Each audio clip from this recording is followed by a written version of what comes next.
'cause that is insane. I'm just picturing like Beauty and the Beast candle like on a surgical table. Be Lumiere. our guest. Yeah. Put our service to the.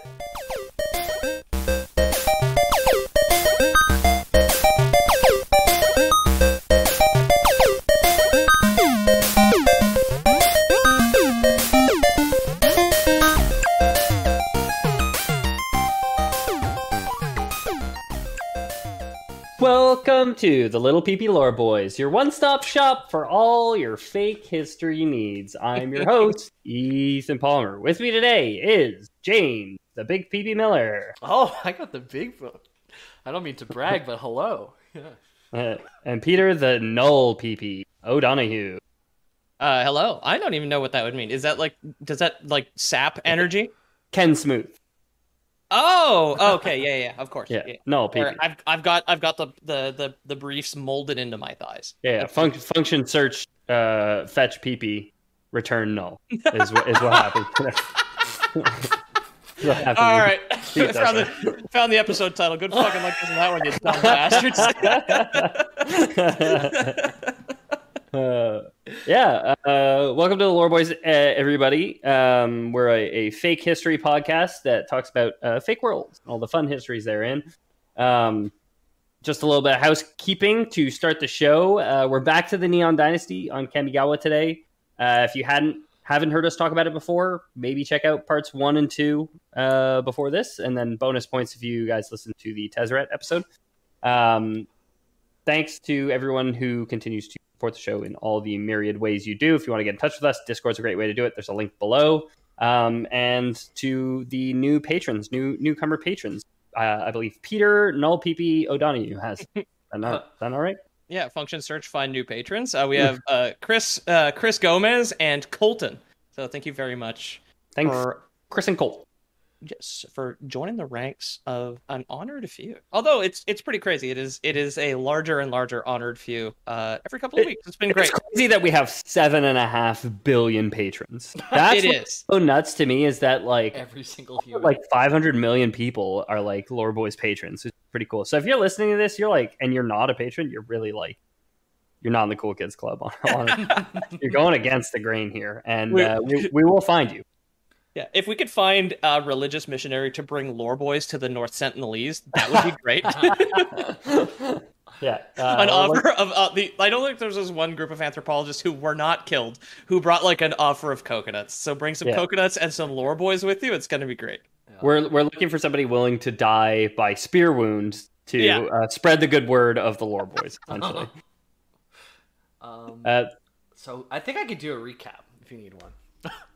Yeah, I love how you've been stewing this whole intro because you've clearly just been like thinking. Prepping this. You're like, I can't engage in the conversation because I'm ready with my recap. Yeah, it's so been, since the first episode, it's been like 9 weeks. 9 weeks, like since the first episode. Since the first Neon Dynasty episode, not even since the first Kamigawa episode, right? Yeah, because we did than that. There was two sun god before that. But we don't got to do that lore. That's prehistory. Okay. So start with Neon Dynasty. So you got a mom and a dad who work at the cracker factory, but everything that they give them to work with has radiation on it, so they all die of cancer. Okay, yeah. Then sort of. The mom dies of cancer. The dad buys illegal black market tech. Then he goes to save prison her, to die and of he cancer. goes to prison, and he dies of cancer, or he dies in prison, and she dies. Right. And then so they leave behind 2 kids, a daughter and a son. Yep. Right? The son becomes like Johnny runs on roofs, and he's always just like thieving, running around. And the daughter, do they both get adopted to the king, or is it just one of them? They're not adopted to the king. They grow up at the imperial castle. Okay, but they're not like orphans adopted by. Right. The imperial line. There's just like an orphanage there. Right. Why these 2 got chosen of all is never clarified. Main character powers, like 2 orphans had to ascend, right? Exactly. The son, which you would have given us bonus points for remembering his name the last time, I still don't remember his name. Is Shoita? Is it a Sh name? His second name starts with an SH. Well, it's in there. And it kind of sounds like a Canadian CBC icon. And it is also very Japanese. Oh, Sean Cherry. That's a joke for the Canadian listeners out there, I guess. The Canadian hockey fans out there. It's like Shizuki or something. Shizuki, like that. Exactly. Yeah, referencing Suzuki. David Suzuki. David Suzuki. But he's Sean Cherry. Kaito Shizuki. Kaito. That's it. Kaito, yeah, okay. So Kaito he gets to spar with the king's son or daughter, King's Spawn, just to both get ready for fighting. Daughter. Not even the daughter. She's the Empress. At a certain point in Kamigawa's history, they decided that Kyodai, the great spirit that represents the kami, that represents the merging of the two worlds, the spirit world and the material world, they decided like, hey, there's problems with just choosing the last guy's son or daughter. So we're going to let the big spirit in the sky decide, essentially. So the emperor was chosen by Kyodai to be the next ruler of Kamigawa. Okay, right. So they spar, they hang out, they kind of have a will they, won't they, but they're just fighting. Anyways. That's what I projected onto them. Okay, yeah.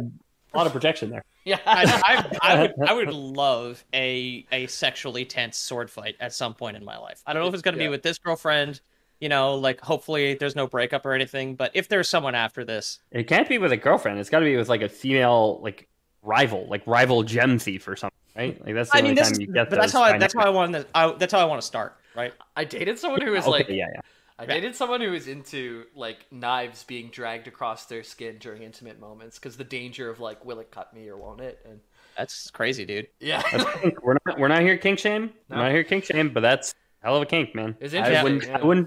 I would not be comfortable providing that service. No, right? Me neither. Yeah. It was it was nervous. Like I was nervous, but it was also exciting because it's like, what if I murder my girlfriend? It's also exciting because I got this raging boner right now, so I'll kind of say yes to anything. I don't know. That's why I called you Big Peepee. No, okay. So we're one night, the alarm bells go off or whatever, and Kaito wakes up and he's like, "What's going on?" He runs to the main square. Sometime in between there, he meets a Zenyatta type guy. That's like the same guy as Tezzeret, or the same race as Tezzeret, or no? What? Is it a moon person? I think he's talking about the white tails or the fox from the Sky Castle.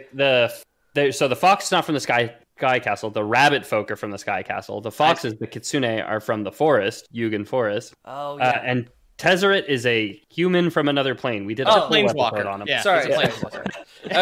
Okay. Then we need to. So alarms go off. Kaito runs to the main square. He sees Tezzeret with his big mechanical arm and like the pink energy all around him. And I remember that was a cliffhanger for part 1 or part 2. That would have been part 1. I don't think that was the cliffhanger yet. I think we went through him going to the forest to find the Tanuki robot. I think that was the first cliffhanger. Yeah. Okay. Yeah. The second cliffhanger was Kaito's friend Tameshi dying and then uttering the name Tezzeret, which you guys hadn't known up to that point that this character was Tezzeret, and then you guys also didn't really know who Tezzeret was. But it's all together. Yeah, so Tezzeret shows up at the Imperial Palace one night. The Emperor vanishes when he shows up. Like he shows up and he does something to send her away somewhere else. We're not sure why yet. Maybe we'll find out today. Tezzeret gets away. Kaito doesn't know who he is, grows up a rough life, turns futurist, gets in with gangs because he's obsessed with finding the Emperor. The Emperor was his best friend, so he really wants to return her to power and make sure that she's okay more than anything. Get back to knife play, basically, is what we're saying. Yeah, exactly.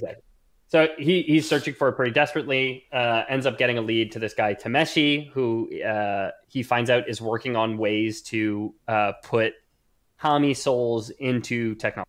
Into like drones, essentially, in ways of like harvesting their souls and in interesting ways. They're a little apprehensive at first, but they decide to do it. A lot of yada yada yada. He ends up. Do you guys remember how the second Kamigawa episode, and yes, the guys they said Tezzeret. So nailed it. You friggin' nailed it. I gotta give it to you. He had shown up to steal the heart of the dragon god, right? He showed up to steal it back because it had been stolen in the past, and Tezzeret showed up with like a Phyrexian, and they were there to steal something. Yeah. There was no heart of the dragon. So, Kaito was tailing Tameshi. They were friends for a long time. Then he realized that Tameshi was up to something, got a little suspicious of his friend, and realized that Tameshi was meeting with this guy who was reported to have this metallic arm. So he ends up following him there.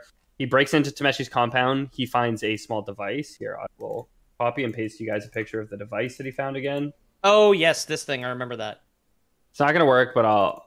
Give me a second here. I love the pictures we have from our soundtrack. There's a model. We got Ron Jeremy. Hey, don't give it all away. They got to subscribe to the Lore Boys Patreon to figure out what the hell we were talking about during the bonus episode. Right? Yeah, I remember this thing. Yeah, the little card with the energy tendrils. Yeah, exactly. Yeah. So he found blueprints for that, and then ends up following Tameshi to this to a warehouse where Peter correctly called that he spots a Phyrexian. I remember this. I wasn't sure if you guys would get or not. Hears a scream from a box. These henchmen are like loading a box into a van. He hears a scream that sounds like Kami, and then finds his friend dying, clawed by what looks like Phyrexian claws. And Tameshi gives him the name Tezzeret before dying. And that was the end of the last episode. Then we did a whole episode on Tezzeret to kind of set up the stakes, I guess, what happened? Of all this. Quick 30-second. What happened with Tezzeret again? We met him. We just know that he was like super poor, and then like how he came to he valued power over other things. And yeah, I mean the important bits are he's a villain, and he's working with the Phyrexian, and he killed a lot of folks. Yeah, a villain, if you will. And he's a planeswalker now too. He's a scallywag. He is a planeswalker. Okay. Kaito's a planeswalker. He had found his planeswalker spark. This guy's killed 1 million people. What a knucklehead. We're bozo, this guy, you know? So, my synopsis, if you will, of everything that happened. When we last left the plane, we had our main character, Kaito Shizuki, leaving a burning Phyrexian warehouse in the body of his dead friend, Tameshi. Okay, so I'd say you do it with a little bit of punch, James, if you will. I like my version. That was the longest elevator ride I've ever taken. I have no idea what your fucking movie's about. That elevator ride sure did take a long time. I wonder why that other elevator rider kept hitting the door button every time we stopped at a floor. Yeah. You know who I saw playing Magic the Gathering on Instagram today is Post Malone. He was playing with a couple other of his performing artists. It's a lot of fun. I went on vacation 2 weeks ago, and all I did was play Magic for 5 days. It was a blast. I much preferred like the paper versions than the online versions. I just don't have like local friends that I would play with regularly enough to play it a lot. But when I do meet up with like that certain group of friends who everybody has decks, ton of fun to play. You don't have a local game store out in the bush, do you? No, I've honest to God thought about starting a club myself out here because I'm sure there's people. I'm sure there's people that you'd find who would be into playing. Who's got the time? So Kaito, standing at the body of his murdered friend, a warehouse aflame, henchmen gone, no sign of the Phyrexian. Decides I gotta figure out what the fuck's going on. I gotta look some shit up. You know what I mean? I gotta go to my local library to see what's happening. He's got the name Tezzeret. He's got the name Tezzeret. He's gonna log on to the web. He's gonna surf the web, find the name Tezzeret. Right. Right. The problem is we know Tezzeret does not and would not exist in any of Kamigawa's textbooks or search functions because he's not from Kamigawa. Yeah. He's an an interloper. interloper. Plane, right? Yeah, he's from S. The plane of S. Right. Excuse me, ma'am. Do you have any books about extra-dimensional wizards? And she's just like, puts her little glasses with the string on and goes through goes despite the fact this is a future city, she still uses the paper Dewey Decimal System. Libraries are still underfunded. Yeah, of course, yeah. A library is always at least 80 years behind the current technology. Right? If it ain't broke, the Dewey Decimal works fine. Yeah. So eventually, Kaito ends up speaking with a historian who had told a story of a village of rat folk, sometimes called the Nezumi. 5 years earlier, the entire village had been burned down and attacked by unknown forces. There were few survivors, though the Nezumi were notoriously reluctant to talk to humans. The historian told Kaito of one survivor he'd talked to named Nashi, who was a child at the time of the attack. Nashi had watched his mother die in the attack, and didn't agree with his elders' position that they shouldn't reach out for help or hold anyone accountable for the attack immediately following the attack for fear of reprisal. So the elders of the village had been burned down, and they basically said, like, hey, let's just take this to ground. Let's act like we don't exist. We're not important. People will forget about us and leave us alone. The morning after the attack, the elders had spoken of the man who had ordered it, Tezzeret, of course. Okay. Oh, this guy. So... I think I shared a picture of a rat folk or an Nezumi with you guys during the first episode. I just posted a picture of a cyberpunk rat folk, I guess, for you. It's exactly what you'd picture. It's a rat folk with like metal armor, but also like futuristic metal armor, I guess. Yeah, and he's got a little Palm Pilot rat hologram too, which is very cool. Like his Cortana or Siri or whatever. Yeah. He's picking his avatar for the meta, right? Of course, yeah. I'd say that this rat person's metaverse avatar looks almost too good, though. So, the Nezumi, living with the constant threat of attack to finish them off, means that Kaito, when he goes to visit them, is not exactly welcomed with open arms, right? Yeah. There's this scene, and so all of this is from Akemi Dawn Brown's series. This is just the episode 3, essentially, which... not remembering right now, but I could find it at some point before the episode ends. We must have already done a Dan Brown joke, haven't we? We must have. Maybe. You wanna go ahead? You wanna make one? No. Okay, just good, I guess. Because you said it like you really had one in the chamber there, and you're like, I'm not gonna make it because we've already made one for sure, right?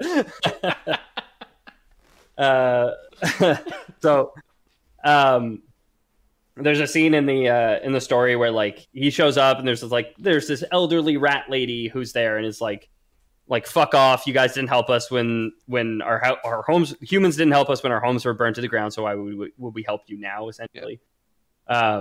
I really hope that all their homes look like the front of the stairs lead up to what looks like a human molding with just a little dome hole. A little dome in the front. I mean, they live in the swamps explicitly, so they're swamp folk. So swamp rats, nice. Yeah, exactly. Where do swamp rats live? Won't they drown? I mean, they live in houses in the swamp, I guess, like on stilts. I think of stilts, I guess. Yeah. I guess so. Lead directly to a little rat hole in the wall. Mm-hmm. Mm-hmm. Yeah. After a brief exchange, just like asking for Nashi, this like young rat folk whom he's looking for, not really getting much information, realizes that they've kind of squirreled him away. The rat folk, after the attacks on the village, had basically like all these elders who are like, we're just going to live beyond or underneath their notice, right?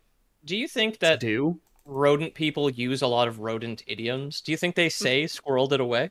Like, it's a game of cat and mouse, yeah. Yeah, good squirreled them away there, joke, Peter. Thank you. Much like we had just squirreled ourselves away for a day while my internet cut out.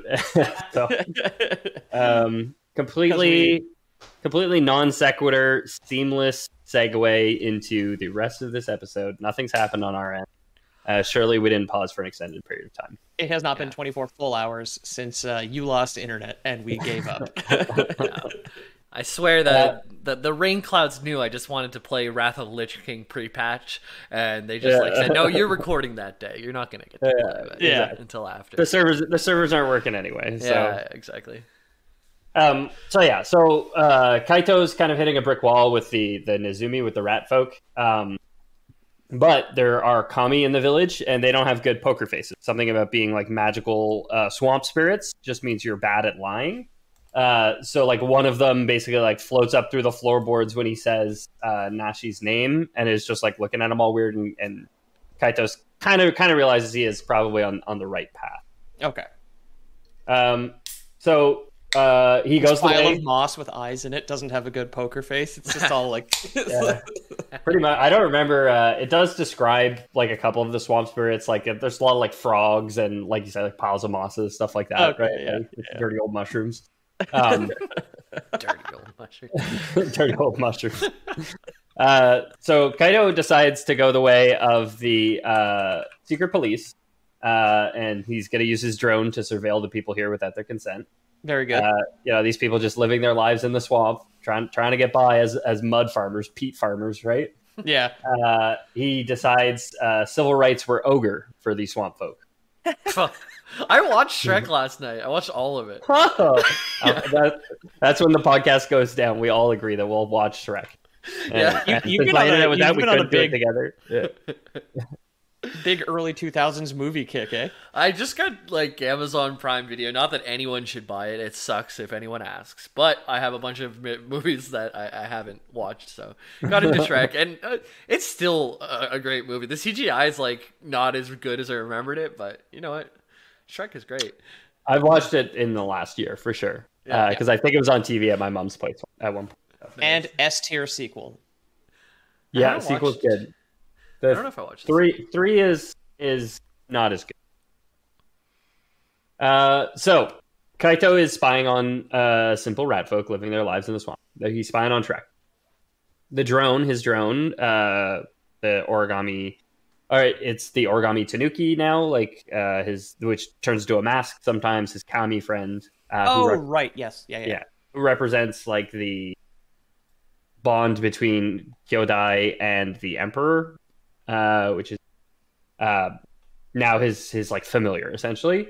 He sends that out into the village, and it tracks the kami of the wetland. So like the swamp kami, basically, like the big one, I guess, is here living with these people. Finds the kami speaking with the rat folk. In the croaking of the wetland kami, Kaito was able to make out one word, Otawara, which is the floating city of the moonfolk, the sky city that he's been to, right? Where his friend Tameshi's laboratory was, even though his friend Tameshi was visiting a warehouse in the Undercity. Right. Okay. So he heads for Otawara, arrives at nighttime, and he's just wandering the streets, asking people, "Hey, have you seen a rat boy? Hey, have you seen a rat boy?" It's like it's Danny DeVito, and It's Always Sunny talking about the frog kid. Just insisting that he's real, essentially. When he's greeted by a moonfolk woman, which I've thrown in the Discord for you guys, she comes up to Kaito and wants him to stop the search, and she says, "Leave my family alone." So you want to describe the picture that you guys see? Yeah, pretty cool. It's like pretty other than like really, really heavy, like what kind of looks like plaster makeup over her entire face, and like two big like Princess Leia buns. Pretty normal looking Asian lady, telescope, green dress, and then she is like wreathed in like a Dyson sphere of like unraveled scrolls, basically. Yeah. When you hang up your scroll, do you hang it up so it rolls outwards or towards the wall? Okay, scroll roll on the outside. The people who roll out on the inside are fucking barbarians. I agree. Yeah. And wait, which way is she rolling in or out? I can't tell. Yeah. So I do it on the inside. And because as longtime listeners of the show will know, I'm staunchly anti-capitalist. And when you pull toilet paper from the outside of the roll, you use more. And toilet paper companies print designs on the toilet paper, like the little bunny or the little butterfly or whatever. They have grip, so you pull them off more. Well, no, they have them facing right side up when they're on the outside, because they've done studies and they know that people will use more and buy more toilet paper than they need if it's on the outside. So I deliberately and vindictively do it on the. Do you think I would love to be the raccoon drone on the wall for like that fucking meeting? Like, can you I mean, it's so insidious. It's almost funny. But everyone who uses toilet paper just to use 2 squares faster per roll. That's like a huge profit. Huge.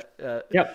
Okay, well, everyone listening, I know I just called them out as savages, but like, flip your toilet rolls. If you thought I was right 30 seconds ago, flip your roll. I mean, literally, my stance on it is return to monkey. So yes, like we're savages, but like return to monkey. It's the simpler way of living. I don't need so much toilet paper for my ass. Picture do you bite off that, like semi-faded picture of Ted Kaczynski? Do you bite off your toilet paper from this side or from this side? Yeah. Oh yeah, of course. Well, monkeys, like they roll their toilet paper from the bottom. Yeah, exactly. I use my toilet paper with the stem.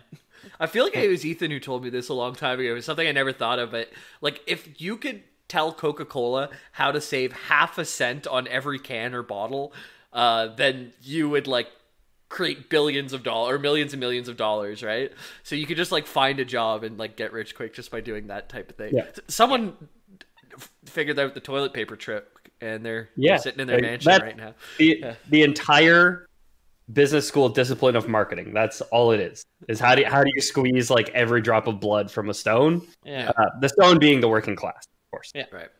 Rockin' stone. Dr. Mr. Coca-Cola. I figured out a way to remove 2 fizzy bubbles from a bottle of Coca-Cola. Yeah. It turns out if we line the bottle with uranium, we can reuse them a couple more times to save us half of a cent on every bottle. And that's how Kaito's parents died. Yeah, pretty much. So Kaito's approached by this woman who says, stop looking for a rat boy, leave my family alone. Kaito, being the poorly raised orphan with a laundry list of childhood and adult traumas, still hasn't mastered the art of not being an angry weeb. So he attacks, though he has a sword and she can fly. So, it's a little one-sided to start. He also has all these magic scrolls that you guys see floating around her, which are spell scrolls. Kaito, if you guys remember, is like telekinetic. So his sword does like, it's made out of like shurikens that he holds together in the form of a sword with his mind. And then when he wants to, he can like send them out as like a ranged attack. Turns out this woman is also like kind of magic in a couple ways. So she's able to like dodge most of them. So he loses, unsurprisingly, when after a couple minutes of fighting, she just reads one of her spell scrolls, paralyzes him, and casts a spell to wipe his memory. Okay. So I have a quote for you guys. Get fucked, kid. I cast Forget Rat Boy. I tap 3 mana to cast Forget Rat Boy. Here's a quote. Kaito couldn't move. His bones felt like iron, heavy and unbending. Straining against the magic, he gritted his teeth. I'm not trying to hurt the kid. She tilted her head curiously, and when she spoke, her ethereal voice sounded only in Kaito's mind. You are telling the truth, and for that, I have only gratitude. But my son is not to be found by anyone. Your son? Kaito tried to turn his head when the woman moved beside him, but he remained still as stone. Only his eyes could trail her. She nodded curtly before plucking one of the scrolls from her case and unrolling it. What are you doing to me? Kaito asked, cheeks going hot. He was still thinking fast, hoping for a way out of this. You needn't be afraid of a simple memory spell. With her mind, she added, sending you on a different path will keep you and my family safe. Do not worry. You won't remember any of this. Kaito's stomach felt hollow. After all he'd done to get here, to find the Emperor and bring her home. He couldn't let it all be for nothing. She couldn't take his memory. His words were fueled by reckless anger. I'm trying to save the Emperor, and your son may be the only person in Kamigawa who can help. The woman floated in front of him, mouth turning into a flat line. You are mistaken. Nashi knows nothing of the Emperor. But he knows of Tezzeret, Kaito said, still fighting against the paralysis spell. There was hardly any color to her face already, but in that moment she appeared ashen. Her eyes studied Kaito, searching for a sliver of falsehood, but found none. With that, the woman releases Kaito. She says her name is Tamiyo. More on Tamiyo after the break. Our hero, Kaito, has met Tamiyo. Welcome back, everybody. For all the MTG fans at home, they know the name Tamiyo. For all the Lore Boys podcast enjoyers at home, they know the name Tamiyo because we've talked about her a few times now. We've never talked about her like fully or in any kind of extended capacity. I did a search of all my MTG scripts to see if her name was ever written down. It never has been. I know for sure we've mentioned her because she was like one of my favorite planeswalkers when I first got into Magic, like 6 years ago or so. During the Shadows of Innistrad arc, and when we talked about the Innistrad, the plane of Innistrad, we probably talked about Tamiyo a bit, again, kind of in the same context, where I like her with her floating scrolls and being cool and all that. But she had a big role in the Innistrad arcs as well. She's very cool looking. I like how for a lot of Magic people, especially having to draw Tezzeret as Kermit the Frog a couple weeks ago, a lot of Magic used to be very difficult. I think drawing your Magic fan art has made me a better artist. I love the simplicity of Tamiyo, how she's like a very normal looking lady with just like cool flourishes as well, compared to a lot of like kind of the crazier shit that like happens. She wears socks and sandals. She does wear socks and sandals, socks and thongs. Yeah. She's not a lady. She is a rabbit folk. That's the two ears that you see like dangled over her chest there, and the buns, the Princess Leia buns, is her ears like folded up basically. Oh, because she has a regular human face. Yep. Huh. Yeah, a lot of the more modern rabbit folk do. The old Kamigawa sets 20 years ago have more of they have more rabbit features, but the modern ones seem to have taken a more like human approach to them, I guess. Yeah, newer Magic cards are way more fuckable. Yeah, exactly. Depends who you ask. Did you know that's true. Maybe they tried to make her less fuckable because they drawn the attention of a certain group. They wanted to make it feel more okay for her to be fuckable, because she was always going to have the same level of fuckability.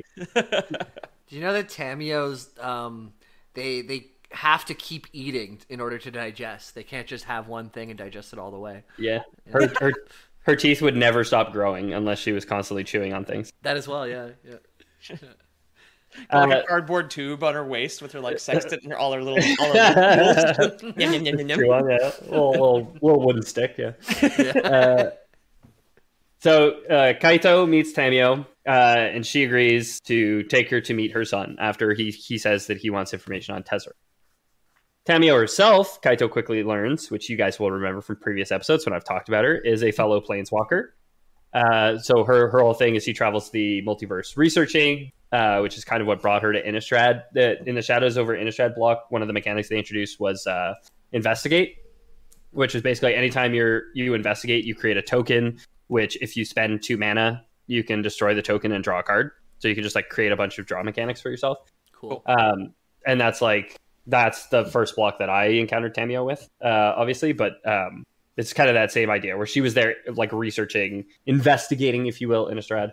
And that's kind of what she's done as a planeswalker, is just kind of travel the multiverse, trying to find information to the betterment of all society, I guess, is the idea. She does want to make things better for everyone. Okay. Basically, her whole shtick is is knowledge is power, right? When a card generates a token, is there like a Magic the Gathering Wizards of the Coast TM token that you have to put on the table, or do you don't have to? Okay. You can use any proxy for cards. When you open a pack, every pack you open has one rare. It has one land, I think, guaranteed. Usually a split land, and it usually will have tokens, like random tokens that you can get. So everyone typically has just like tokens in their deck that you can just kind of like use if you need to. And if you have they're pretty easy to get. They probably cost you could probably buy a big stack of tokens for 25 cents. You know what I mean? Okay. Cool. Yeah. Or you can just use dried beans if that's what you've done. You can, yeah, absolutely. Like some people will do they have one token card, so they'll put the token and then they'll just put a spin down count, like a D20 essentially. Oh, yeah. I have 1, now I have 2, now I have 3, and it just shows how many you have. Nice. Yeah. You typically play with dice. Like D6s are really valuable too, because you can get +1/+1 counters, which just buff up your minion stats. So to track that, because Jamie, you've played Hearthstone a fair amount, and all that is super automatic and tracked for you. Yeah. Whenever you gain a buff to a creature that lasts forever and it gains more power or whatever, it's it's always just in the game. The game tracks it for you, right? But in paper, it's not so. Right, yeah. I did play Dragon Ball Z cards way back when. I remember when you would level them up, you'd have to move. There's a scanner for your scanner, eye, but you would move it up the side of the card so it would show different numbers as you level up and stuff. It was cool. Yeah. I remember that too. I never played that game right, nor Pokemon. I used to just be I choose Pikachu and we're gonna be friends, because whenever I was a kid, playing any game, I was always like, I just want our people to be friends. You know what I mean? And like, I remember like playing Super Smash Bros. On the N64. Half the time I'd be like, can we just like all play house? Let's just play house in Super Smash Bros. And we just go to like the Hyrule Castle stage essentially. And I'd be like, I'm DK. I have the little house on the side because there was like the little hut on the right side of that. Top map. right. Yeah, I know exactly the one. So cute. That's the kind of kid I was. So Tamio tells Kaito that Tezzeret had come to Kamigawa to acquire magical artifacts from the swamp near Nashi's village. But when the Nezumi had refused to sell their land to him, he burned the village to the ground. Again, something, rampant capitalism. Yeah. Tezzeret, it seems, is researching Kami also. He's like been looking into the Kami. Beyond that, our characters don't know what he might want. Well, at this point, we kind of do know why he's doing the things that he is, which is he's working with the Phyrexians. Okay, yeah. Okay. I thought I'd forgotten something. I was like, it's not the answer. It's not the answer that I had guessed a month and a half ago. Yeah. Ethan's like channeling his wife, who's a school teacher, over Zoom. Trying to keep Pete and Jamie engaged while like we've drifted so far down in our chairs at this point. It's just our eyebrows. Both texting, making paper airplanes. Like, I do have WoW open, but just so I don't lose my spot in queue. I'm not playing. Okay. Yeah, sure, buddy. You're totally not trading in honor tokens while we're doing the episode or whatever. Took Jamie flicking his D20 around just like to count all his shit. So Tamio, while she doesn't know exactly what Tezzeret is up to, like exactly, she's like he's looking for magical artifacts. He's researching Kami, but to what end? She doesn't really know. She's pretty certain it's the proverbial no good that he's up to, and she's pretty bent on stopping him from interfering with Kamigawa specifically. Yeah, I think her suspicions are probably well founded, considering I'm assuming she adopted like orphan rat boy from the completely destroyed village when Tezzeret had showed up to rotate their toilet paper or whatever. Yeah, exactly. It's not entirely clear like how the rat folk found Tamio, but like they did squirrel him away because they were like, we want him to have a more normal life than living in this town, and he was the only child that survived basically. So they're like, we're all old. This village probably isn't going to survive. It's going to be a ghost town. So let's just like send him away somewhere where he can kind of grow up. I don't know if that was a better choice, but he did watch his mom burn alive. So maybe a change of scene is not bad. The Sky City definitely changed the really destroyed swamp village versus the Sky City with your hot adopted rabbit mom. And I mean, they could bond over teeth, right? Teeth that don't stop growing. They could. Exactly. They could share cardboard tubes. Yeah. Tamio has two other kids. She has two like non-adopted children, and husband or significant other. And then yes, you're right. She adopted Nashi whenever he was still quite young. Okay. She's only got a couple. Really, it's for rabbit people. Yeah, I didn't even think about it, but you're right. They should have friggin' Warrens full. Man, you can do anything with fantasy. It's crazy. Hey, you said Warrens. I think we fulfilled Saucy's request. Oh yeah, that was Saucy's request to do the Warrens. Yeah, exactly. What? He wants Never mind. Saucy requested the Warrens from the Malazan Book of the Fallen series, which is my favorite fantasy series. They're like the realms that you reach into to pull magic out of, kind of thing. Yeah, exactly. Yeah. It's just a word for like where like the different dimensions that magic lives in. Okay. That's a kind of a funny thing because if you pull a rabbit out of a hat, like rabbits and rabbit warrens are not like too foreign a concept from like. I wonder if that's directly where it came from. That's magic. He's got a good sense of humor. He wrote Steven Erikson wrote a book called Willful Child, which is a like classic Star Trek parody, and it is absolutely laugh out loud fun. Yeah, hilarious. Yeah. Okay, so.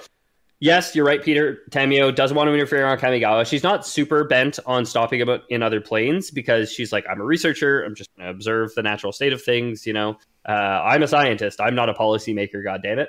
Yeah. But you're right. She has a family on Kamigawa, so she's like, well, I don't want him doing stuff here. If he's going to do his crazy he's going to do his crazy acts of atrocity, I'll do some research, gather some sociological data of that, but I'm going to interfere beyond that, but not in my backyard. She's out of sight, out of mind. Don't worry about it. So ever the clinical researcher, she's reluctant to act until she's figured out exactly what she's up to, even on Kamigawa. So she's like, I want to get all the info before we make decisions, right? So she tells Kaito of an encounter she had on another plane with another planeswalker, simply called the Wanderer. The Wanderer had pretty intimate details of not only Tezzeret, but also of what he was doing on Kamigawa. It turns out that this person, the Wanderer, had told Tamiyo that he'd been working on a weapon prototype for something called the reality chip.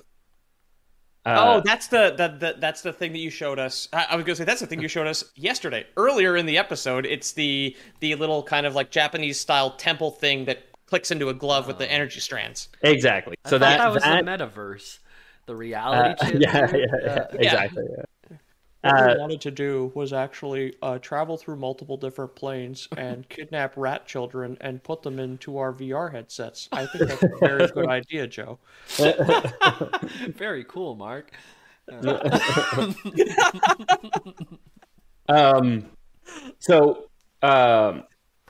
that's the reality chip.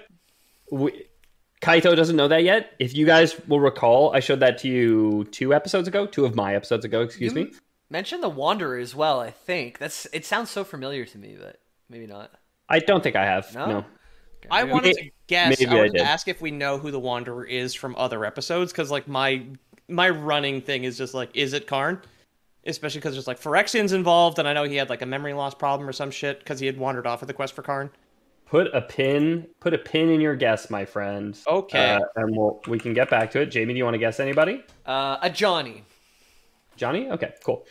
So we got pins in those, and we'll find out who the Wanderer is at some point. This episode, I promise. The reality chip, though, we know that it is what Kaito found blueprints of in Tameshi's lab. That's when I first showed you it, was when he was searching Tameshi's lab. Kaito does not know that yet, does not put it together in his head. Nobody, Kaito and Tamiyo do not know what the reality chip is. They just heard this other planeswalker on another plane saying Tezzeret was looking into some weapon called the reality. Right, okay. So the reality chip apparently... wait, sorry. I jumped to the wrong place. We shouldn't have put a pin in anything. We're going to find out right now. I thought I put this at the end of the episode. So, Tezzeret first used a prototype of the reality chip years ago in Kyodai's chambers in an effort to control the Great Kami. As we know, it did not work. Instead, the device malfunctioned and targeted the Emperor instead. The Emperor wasn't harmed, but the interaction with the reality chip did set off her Planeswalker spark. These days, she simply went by the name The Wanderer. Okay. So the Wanderer is actually the Emperor of Kamigawa. Oh, okay. Which Tamiyo tells Kaito right now. Does she know that she's the Emperor of... Like, does the Empress know she's the Empress? Or did the reality chip wipe her memory? No. Okay. The Wanderer does know that she's the Emperor of Kamigawa. Okay. But the reality chip does have some lasting effects on the Wanderer's spark. She can't control where her planeswalking takes her. Oh. Hence the name, hence why she hasn't returned to Kamigawa, because she can't control it. Right, okay. It's all just fucking random. That's awkward. So, with classic Kid Logic 101, Kaito decides that if using it on her once, cast her randomly into the Blind Eternities, using the reality chip on her again would surely return her to Kamigawa. This makes sense to me. I don't know what you guys are laughing about. I think this is right. Yeah.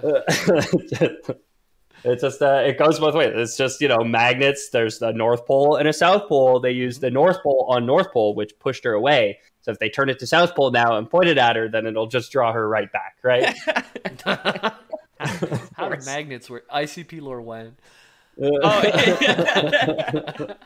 It's been requested recently, I feel like. So I think so. Anyway, whoop whoop in the chat. Whoop whoop in the chats, please.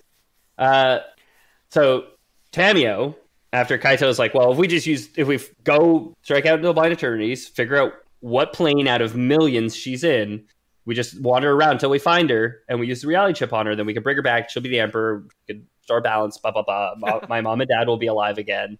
Nothing bad will ever happen, right? Tamiyo insists. They try and figure out again who's Tezzeret working for, why he wants to control the Kami on the plane. Is he still here? Is he doing stuff right now? Like, should we be concerned about more pressing matters than just finding the Emperor and bringing her back? Is there another local village that he is currently like laying waste to? Also, is he making more orphans that I'm gonna have to fucking adopt now? Like stupid rat kid. I was chewing all the fucking furniture. Yeah, cheese bills through the roof, motherfucker. You said fucking adopt, not fuck and adopt. I hope, right? For orphan kids. So, no comment. So, also they like Tezzeret, as far as they know, has the reality chip, right? Like he's used it before, so why wouldn't he have it? Yeah. So they're like, well, if we try and steal it from him, or even successfully steal it from him, do we just drive him underground and now he knows he has enemies, and that now it's like there's faces to those enemies, and he just like comes after us, and we just give him every fucking planeswalker. He can just leave, can't he? It's not like they can. It's not like I guess Tamio can probably follow him to catch him, but she's a researcher, not like a warrior, right? Yeah, I mean the planeswalking ability, the planeswalker spark, is like a Mary Sue in a lot of ways, right? Where it's like I don't know, because there's so much fiction based in this world, and I assume it does, like for the Wanderer, work differently for everybody. Where there's definitely some planeswalkers who are stronger than others. They all seem to have magic abilities too. Like Kaito is telekinetic, but they're not all telekinetic. You know what I mean? Right.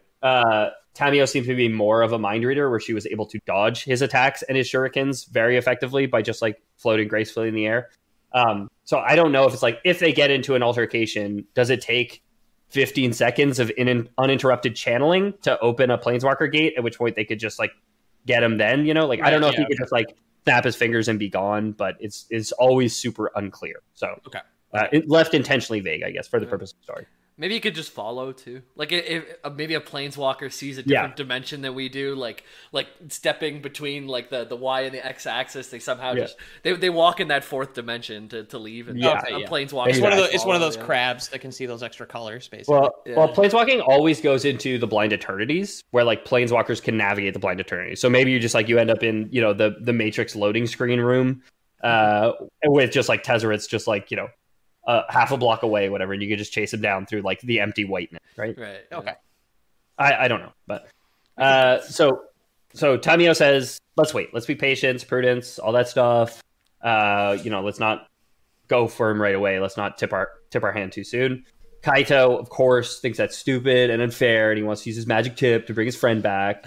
So he's leaving, and he gives a very trying to be edgy, or maybe just edgy, I guess is the word for it. Just a very like edgy answer on his way out. Like I don't remember what it was, but it was something along the lines of like, "See you later," or "I got to be hopping along," like very. Hell yeah! Like he gives a catchphrase, leaves the door. You know where to find me, except you won't find me because I'm a ninja. Kind of response. Very cool. It's like those books you have to read from the other side. Yeah, exactly. That's where she'll find him. Obviously, she'll find him at the backwards bookstore. Kaito knows where he wants to start his search. So whatever Tezzeret was up to, must have been in his mind connected to Tameshi, because of not Tameshi, but what happened in the warehouse at the dock, because that's where Tameshi had given him the name Tezzeret, right? And he remembers, as I told you guys at the beginning of this episode, as a reminder, there was a bunch of henchmen shoving a box into the back of a car, and there was a scream that he thought sounded like a kami. Ooh. Right. Which he's like, has always kind of like, just a nagging doubt in the back of his head that he has never really put to rest. So he's convinced that all this, Tezzeret, the reality ship, everything is connected to Tameshi. What he'd been doing at that warehouse, what those henchmen had been doing at that warehouse, and the strange metallic monster that we know is a fire exit. So he travels to his friend's old lab. They're in Otawara, so he's like, I'm going to go to I'm going to go to Tameshi's compound on Otawara, and what he finds is rather upsetting. So the scream he'd heard on the docks, the one he thought sounded just like a kami, it turns out it was kami. Okay. It was indeed a silo tipping over. He was familiar with the noise. Okay. Yeah, exactly. Yeah. I have another quote for you. He swiped the keycard over the panel, and a green light flashed. The door slid open, and when Kaito stepped inside, he mouthed a word of gratitude to the friend he'd never see again. It was the closest thing to redemption Tameshi might ever get. Kaito had already worked his magic on the cameras, but he kept his footsteps silent, moving along the shadows of the room like he was a shadow himself. He slipped past enormous glass cylinders that bubbled with pink liquid. He didn't know what had been kept inside, but he knew a cage when he saw one. Checking for movement, he crept towards the glass window ahead and peered inside. The room was full of tables covered in the same glass tubes he'd seen at the docks, but there were far more of them than Kaito could easily count. It wasn't just an overnight experiment. This was an entire operation. But even with the abundance of neon-hued liquids and metal equipment splayed out on the tables, it was the shapes on the floor that Kaito couldn't look away from. Bodies. Kami bodies. There were dozens of them, alive but shriveled and dull, as if their very essence was being sucked out of them. Kaito felt his heart splinter. He'd heard the screams the night on the docks, and he'd done nothing to stop it. The Kami had been inside, stolen like cargo, and brought to Tameshi's lab to become test subjects. So he's squeezing out the spirits like juices to get the energy for his chip? It's that same blood from a stone parallel to capitalism, because Tameshi, if you guys remember, is a libertarian. They're futurists. Right. Where yes. they're just like deregulation, like let us do whatever we need, any means necessary to get the advancement of technology, I guess, rather than the betterment of mankind per se. Right. It was like obviously Tameshi's dead at this point and has been dead for the entirety of this episode of the Akemi Dawn Brown storyline. So we never really get what was he actually doing, or we don't get it yet. At least I don't know if we'll get it later on. But like in the previous episode when he meets Tameshi, he was trying to trap a Kami, right? And then he had like a cage for a Kami that he was gonna trap, and he said he wanted to build them bodies to protect them, to like make them stronger or whatever. That's where it gets familiar, right? Like that's the raccoon. That's where this Tanuki came from. Yeah. Exactly.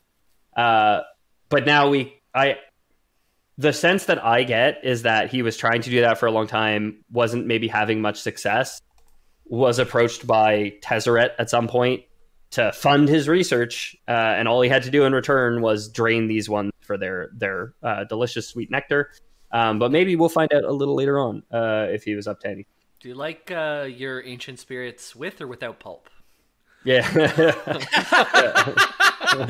I'll take it on the rocks, please. Could you add a bit of champagne to mine, please? I'll make a Kamimosa. I was like sitting there primed to write down your pun. I was like, all right. So yeah, at Tameshi's lab, at his old friend's lab, he finds this room, a cell really chock full of withered Kami trapped by who knows who, but delivered to his former friend to experiment.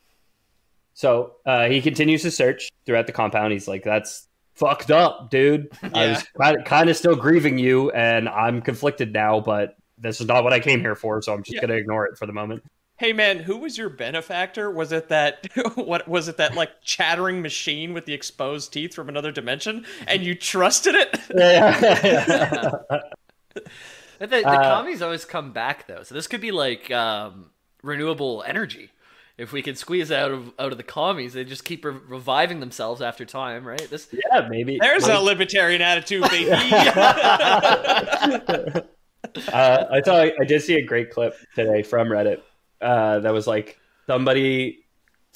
is like this British like right wing news show, but I think it's like an internet news show. I watched this and it's just like he's trying to do like gotcha journalism, and he's interviewing this like climate activist or like sustainable living activist. The guy's a carpenter, right? So the news anchor's like, oh yeah, so what do you do for a living? He's like, well, I'm a carpenter. He's like, oh yeah, so you cut down trees to build stuff, right? And he's like, yeah, it's a sustainable way of building, right? And he's like, oh, sustainable. What's sustainable about it? He's like, well, because you can grow trees or whatever. And the guy's like, well, other stuff, you can grow plenty of other stuff, right? And the activist is like, well, you can't grow concrete. And the news anchor is just like, oh, yeah, you can. There's lots of ways you can grow concrete. And the guy, God bless his soul, stayed silent. Nothing. I loved it. Just lets it sit there. Like, yeah, you want to elaborate on that? Like, doesn't say anything. No facial reaction except the faintest hint of a smirk. And it is so satisfying. The news anchor just ends the call. Yeah, he's 5 seconds of silence. He's like, cheerio. I wouldn't trust people like that. Yeah. fucking fantastic, man. You can grow concrete. Yeah. So there's plenty of ways to grow concrete, and he's just like, and like he doesn't say anything, but just like the implication, just think about it. Just think about that for a second, and come back to me. Come back to me when you're done. He comes in, so he's like, "Oh, so like, what are you stuck on, young man?" He's like, "Unfortunately, looking at you right now." Like he has a couple good lines. Yeah. That's fucking hilarious. Great quote. But yeah, so I guess the metallic Phyrexian horror is this news anchor. Kaito is, I don't know, a disillusioned young man who might fall susceptible to a news anchor like that. And then Tamio is probably the closest parallel we have. Or maybe Aiko, Kaito's sister, is the closest parallel we have to the Carpenter. Basically. Okay, yeah. So Kaito is searching the lab. He comes across another kami. This one's shaped like a paper lantern surrounded by 4 candles, lying on an operating table. There's a stillness to the grade form of the kami. It's like heavily implied that this one is like, to your point, James, dead but not like renewing, not like a violent death that it just reappears in the spirit world and whatever. This one, and as the realms are merging, it does seem, it is implied, I guess, from what I get, that they don't really respawn if they don't have room in the spirit world anymore. Like if they've been kicked out, they're kind of like mortal now, right? And this paper lantern on a surgical table sounds like something you guys would have me draw. Insane. I'm just picturing like Beauty and the Beast candle like on a surgical table. Lumiere. Put our service to the test.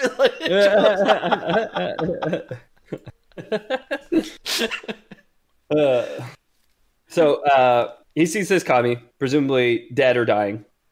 Beyond it is something that catches his eye, something familiar.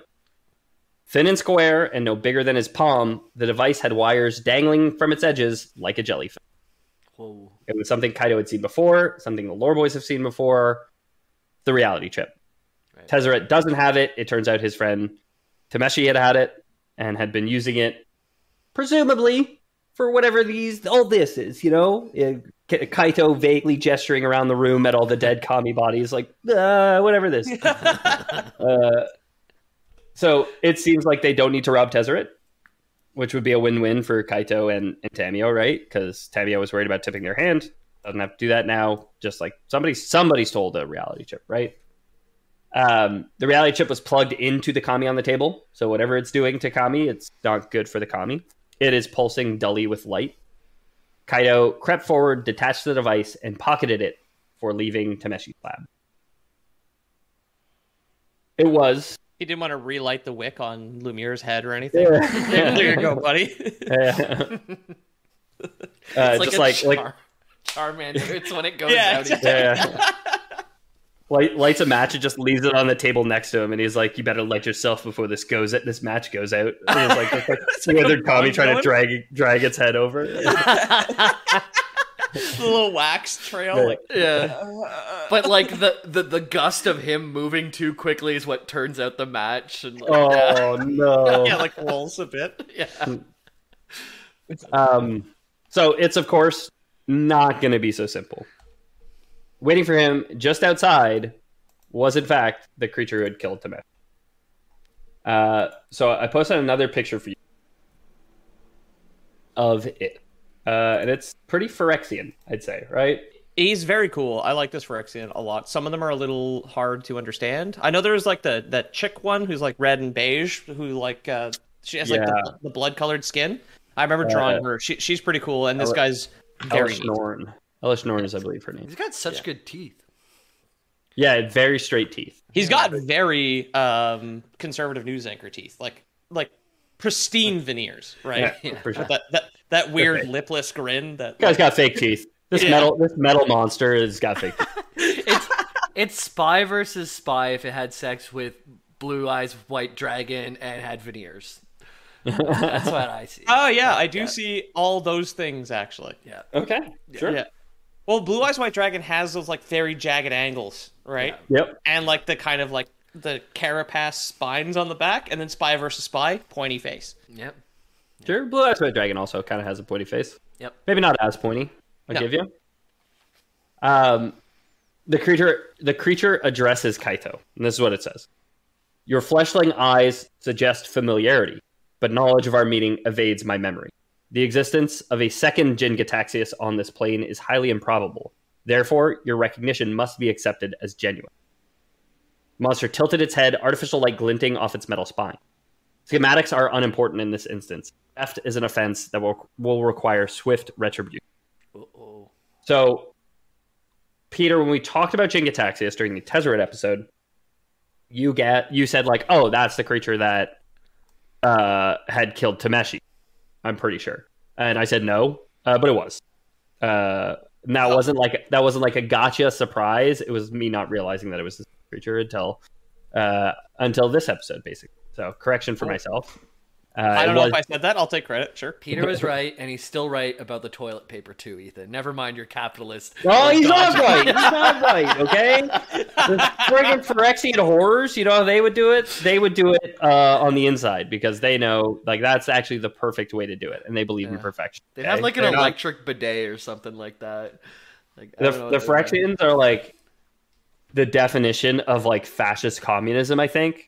So, like, they would do it the right way by their standards, which are also my standards, right? All right. Okay. I want to just clip that. How do you sell more bidets? Because, like, if you set up the toilet paper so it's easier to pull off, so you accidentally pull more squares. For a bidet, do you put, like, the water pressure really hard so it wears out sooner or something? But I don't even think you just build them cheaper. You build them to break. Planned obsolescence, like light bulbs. Light bulbs should never burn out. Yeah, there's one that's been lit like since light bulbs were pretty much invented in this one place. Yeah. Yep. Holy shit. Yeah, no, like they can make perfect light bulbs that just never burn out. Yeah. But there was a summit of all the major light bulb manufacturers in Geneva, Switzerland, of all places. I mean, of course. That's like this Switzerland's where all the fucked up conferences are now. In either the 1920s or the 1930s, where they basically just said, like, we're all in agreement. Nobody's going to do this. Nobody's going to make perfect light bulbs because then we're all going to go out of business. Because we're all going to sell. Razor companies must have done the same too, because your razors just rust and dull, and you can have a sharp razor for much longer than what we have. But. Well, yeah, that's the popularity behind like straight razors, right? Is that you can actually take care of the blade yourself. Yeah, with the leather strap. But much deadlier. Much more likely to cut yourself if you don't know what you're doing with a straight razor. Yeah, but it's good to have around if you're into knife play, which is a part of this episode that we might have forgot since it was yesterday. True. I did forget about that, yes. We did forget about knife play, yeah. Good callback. So, Kaito stole the reality chip. Great success. Now he's a ninja, and he's got planeswalking abilities, so surely he'll never get caught, right? But as he's strolling out of the building, whistling Dixie, sure enough, he gets confronted by Jin-Gitaxias, who's like the blue Praetor, the Praetor of I'm not gonna remember, but like blue, so like smart things, I guess, being smart and stuff. Yeah. Is that okay, Jamie? I don't know. It's a funny way to go about it. Blue smart stuff. I don't know. Books, maybe? Yeah. Pretty much so, honestly. So he gets glasses up the big nose. Yeah. He gets confronted by the Phyrexian, and then, henchmen, thugs, ninja henchmen, actually, to be specific. Not 12 identical looking ninjas in cloth robes. Yeah, exactly. Hell you can't see any of their faces, so you never feel bad for when they die. Yeah, exactly. It's just like Jackie Chan Adventures. I love this. Exactly. Oh, dude. Jackie? Fucking that show, when? The Talisman. Uncle. Yeah. One more thing.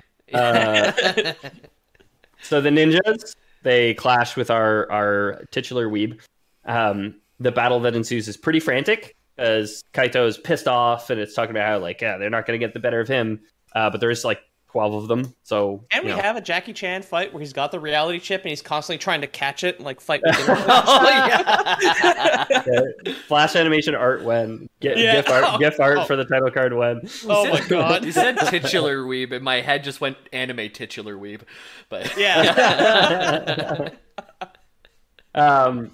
So the battle is pretty frantic. Kaito is doing pretty well with his telekinesis and his mind controlled throwing stars that he can kind of that is an advantage. The Phyrexian doesn't seem too fussed and is kind of just like going about. Jin-Gitaxi's is kind of just going about their business around the lab. Anyway, there's like, I forgot, I got to turn these beakers up. Kind of just walking around. I'm surprised that it's not trying to kill him. No, it's trusting the henchman to do the job. And honestly, probably could, but then also at the same time, it's like, I don't know, it's a scientist, you know? He's a thinker, not a fighter. Right, of course, yeah. Kaito manages to down a number of ninjas, but it's definitely looking like the metal monster's confidence was well earned, as those sheer numbers are starting to wear him down, because like more henchmen are showing up. You know, that's the thing about villains; they have an unlimited number of henchmen, right? It's all about timing when it comes to henchmen. So he turns to the last trick up his sleeve, in his bag, if you will. You guys want to guess what his last trick is? It's a rabbit. He pulls Tiona out of his hat. Okay. Your name is Tamio, but I get where you're going with that. I like it. Does he use some of like the drained kami power that he's got lying around the laboratory? He's got like pink vials full of the shit. No, he pulls out a smoke bomb.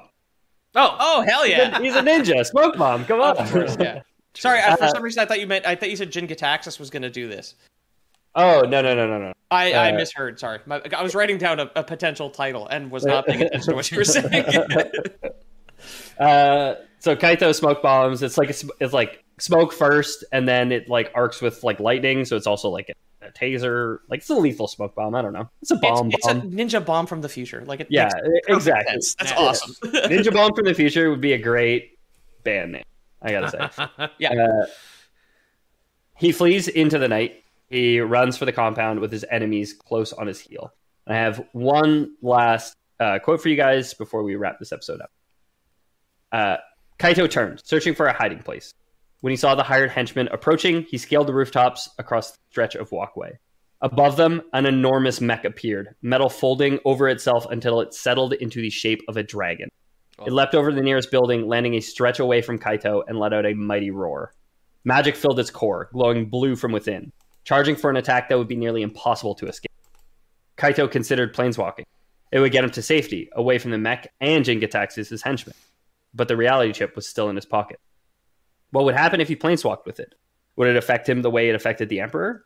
Would he be able to find his way back to Kamigawa and finish what he started? Leaving right now was too great a risk.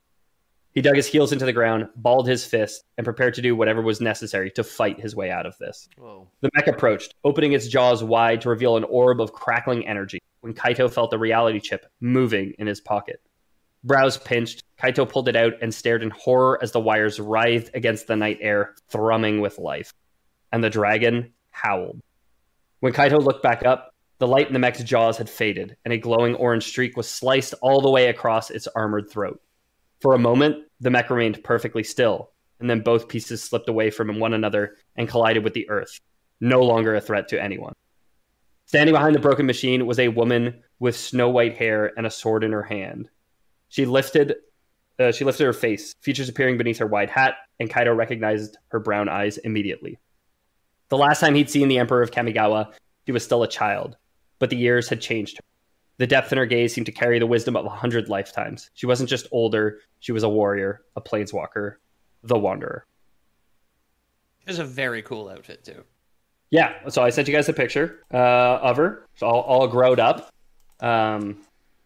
So she shows up to save him from a mechanical dragon. I love the cross-section anime kill of this mechanical dragon where she kills it so fast it doesn't fall apart until afterwards. Obviously. The classic. Yeah. You never see the sword. It's just the sword's back in the sheath by the time the dragon's head starts to shift apart, basically. Yeah. Unclick, re-click, that's it. Yeah. Yeah. He finds his old friend, but there are more attackers coming. Surely the Phyrexian Jin-Gitaxi's is not far behind them, so not really a great time to just like catch up and like dish. Kind of knew they didn't have much time. He turned from his friend to face the oncoming fight because they still don't have an easy way out. But as he did, the night shifted slightly. Tamio had arrived, floating down from the sky, a scroll of invisibility just done reading in her hand. So under the cover of Tamio's magic, the three leave the compound to begin working on a plan to deal Tezzeret and the Phyrexian. And that's where we're going to leave this one. Fellas, that's pretty cool. we found the Emperor of Kamigawa, but the fight is not over. It's pretty crazy. Yeah, it's a very good arc. I'm not gonna lie. Yeah, no, it's a lot of fun, and that's why I really enjoy them. I talked about it a bit, I think, on the bonus episodes, but thanks to everyone who keeps leaving lore requests. I promise we will get to them. The podcast isn't going anywhere. We might have talked about this at the beginning of the episode too. I'm not sure, and I apologize if we have. It was just a long time ago for us in real life. But this arc will take a few more episodes. I do want to get to a couple other magic things which were requested in the chat, which do tie into this arc eventually. So those are coming as well. Good luck, you Adventure Time freaks. They will come. They will come. That's what I'm trying to freaking say, Jay. Undermine my whole freaking sentiment here. There is at least 2 more episodes in this specific Neon Dynasty arc, and then I would like to get to other stuff. I don't know if I'll do it immediately after. I might take a little break. Maybe do Adventure Time in the meantime. You know what I mean? Who knows? Really show Jamie who's boss, eh? Yeah, exactly. I might do Adventure Time. Who knows? I might. Don't you dare. Let's all just Mexican standoff Adventure Time. I'll be like, I want to do Adventure Time. No, I want to do Adventure Time. The counter gets for 1,000 days. That's what I want to do. Yeah. The opposite of Elder Scrolls Lore, where we're all just like, we all want to do Elder Scrolls Lore, so we all just end up doing Elder Scrolls Lore. Yeah. Yep. So thanks for listening, everybody. If you guys want to request something more magic lore or otherwise, you guys can join the Discord. There's a link in the description below. That's the best way to get in touch with us. Or the second best way to get in touch with us, send us an email. We plan on doing another community mailbag night at some point in the future. We'll read everybody's emails on air and just have a great time on Twitch, chatting with everybody and joking around with everybody, all the jokes, all the memes. More emails means faster mailbag too. Exactly, yeah. And honestly, we've chucked. Well, whatever. We can tell them that. We can tell them that for sure. Yes. So you can reach out to us, contact@loreboys.com, or you can contact loreboyspodcast@gmail.com to get in touch with us. Peter, is there anything on Yield Instagram these days? Do you want It's to a week mention? behind. I'm very sorry about that. Some things came up. But yeah, at Loreboys Podcast on Instagram. If you want to request merch, please do so. I'm trying to upload it. It's just been a little slow. Like the program is not working properly, but still there is current merch available. If you have suggestions, I've got like 2 backlogs right now that I'm trying to get up as quickly as possible, but it's just not cooperating. But merch is at spring.com/theloreboys. It's also linked below as far as I know. I think so. And yeah, that's about it. Instagram and tank tops with pictures on them. Yeah, or you can get Body a Lore pillow Boys covers soon, God willing. And I would love. I love the fact the only hat available is just like a bucket hat. I was just gonna say you can get a Lore Boys bucket hat, the only hat that's available on spring.com. Whatever the fuck. Every time I see a bucket hat now, I think twice about it. Yeah. Buy a Lore Boys bucket hat? I don't know. Yeah. That corn kid from the internet's like trending right now too. So you can get a piece of corn. You know the guy that sings about corn? It's a lump with knobs. It's got the I don't know that guy. The little kid, the guy who interviews kindergartners, right? Yeah. And he's interviewing the kid who's a big fan of corn. That's what I was thinking of. I don't remember his song. Oh, the song came out. I've seen the video. It came out like a couple days later, and now everyone is doing reels and TikToks to the song. Gotcha. Corn. Yeah, I haven't heard the really remix. missed the talks. So haven't. So get your put that on a piece of corn shirt from our website, and you'll fit right in. Yeah, exactly. Jamie, anything else you want to plug? No, I just want to get this edit done so I could play World of Warcraft. World of Warcraft lore, I'm sure, coming soon. Yep.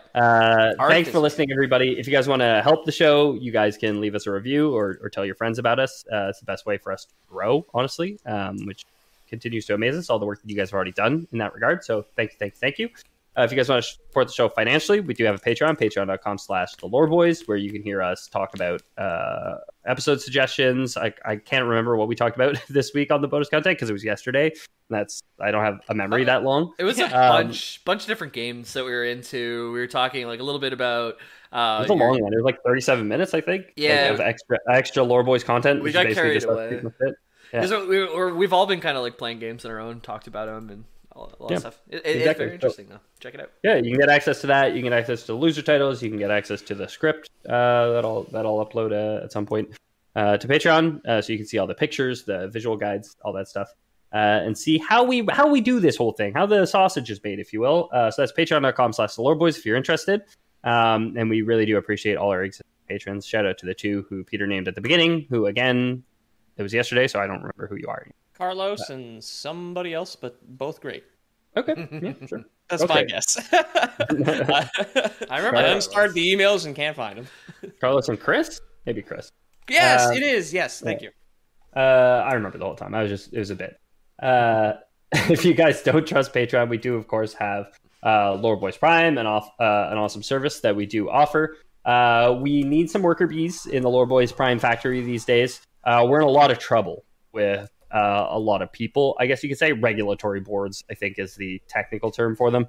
But it turns out that there's some ingredients that go into the Lore Boys branded tea sets that we have our diligent and very, very loyal factory workers produce for us, which might not meet regulatory standards, I guess. So we're opening a second factory that's going to produce primarily smoke bombs. We end up in a lot of what our lawyer insists we call meetings with judges and juries and prosecutors these days. And I'm starting to think that smoke bombs would actually be really useful for those meetings. Listeners, you guys ever been stuck in a friggin' meeting at work and you're just like, boy, I wish I could smoke bomb my way out of here. Yeah, I did today. Multiple actually. Yeah, exactly. Since I'm helping with the management of the factory as well, I put all the toilet paper backwards so our dang employees don't use it all up. And spiked seats as well. Spiked seats so they're not as comfortable sitting down. We've got the homeless deterrent toilet seats. Yeah, exactly. A rod going through the middle. So they don't spend all their friggin' day just sitting on the toilet shitting, you know what I mean? I did have a job where I would go to the bathroom for like extended periods of time to like not even take my pants off, have both seats of the toilet down, and just sit in there. I've never done that. Oh yeah, this is like 5 years ago at this point, but I've done that. Certainly never done that. Yeah, now it's work from home, so I can do it as much as I want, right? That's the beauty of it. That is true, yeah. And I think that would I love the idea of you trying to get a break, so you just go and sit in your own bathroom for an hour. I mean, you tried living with my wife. All right. I think that would constitute a Lore Boys.